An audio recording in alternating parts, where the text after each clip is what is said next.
Improv is a beautiful thing because when you improv, you show a piece of yourself that just comes out naturally that you can't even like try to let out. I began to feel that when I was improvising. I was able to express myself in a new way, in a way that was truly me. I had told the guy on my floor to come with me, just, to try out with me so that I wouldn't be there alone. And it unfortunately turned out that he went all the way and actually ended up making the team, and I didn't. That was pretty defeating. That was pretty low. I had to go back to my old group of friends and just kind of go back to not necessarily being myself all the time, and would make sure that they accept me. I told my parents, I feel like God is against me right now. Like, why would God withhold such an awesome thing from me? I definitely felt like giving up. I thought this was my opportunity to kind of just have a sense of like true belonging, that if I let that go, if I just stopped improv altogether, a way of expressing myself would be lost. And so I thought, if I really wanted to get good at this improv thing, I have to go out and do something about it. As soon as I got home for summer break, I looked up a local improv theater that I was aware of, and it was me as my 20-year-old self and a bunch of 40 and 50-year-old women there with me. This is not going to be anything good for me. I'm not going to learn much from this. It's just going to be me listening to all their problems or whatever.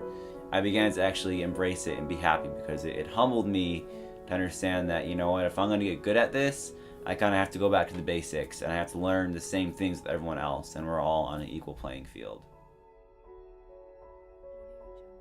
It was always funny the way people would talk to me about me possibly trying out again.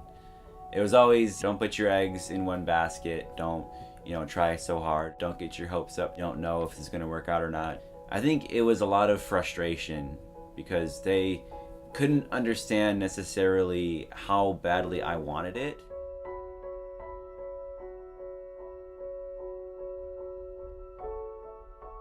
We started off with about 40 people auditioning on the first night, but now at callbacks there's only 9 of us.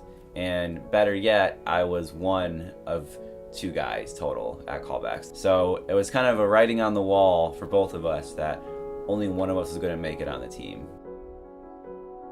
9:30, 10 o'clock at night, and my phone starts ringing. And I just ran over to that thing as quickly as I could and picked it up. And it was Chris on the other line. And he was like, "Hey Mike, we need you to bring down a coat for your roommates." What? I guess they didn't accept me? They just want to use me to give them something? Like, how cheap and unfair is that? Begrudgingly, I was like, okay, fine, I'll bring it down as soon as I can, that's fine. But then, Chris didn't hang up. Instead, he said, "Oh yeah, and by the way, you're on informal now."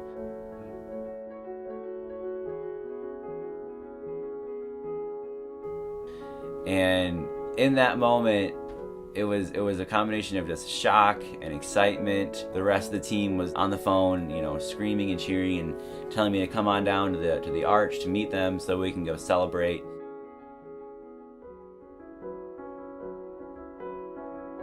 I feel comfortable. I feel like I can be vulnerable with others and be accepted still no matter what I say.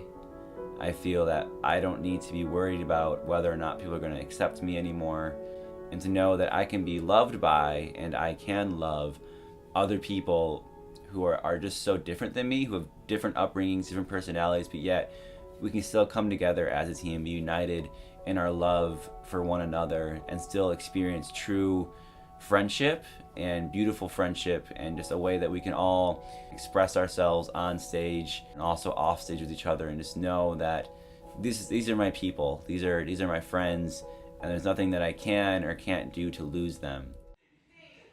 Her breathing is no more.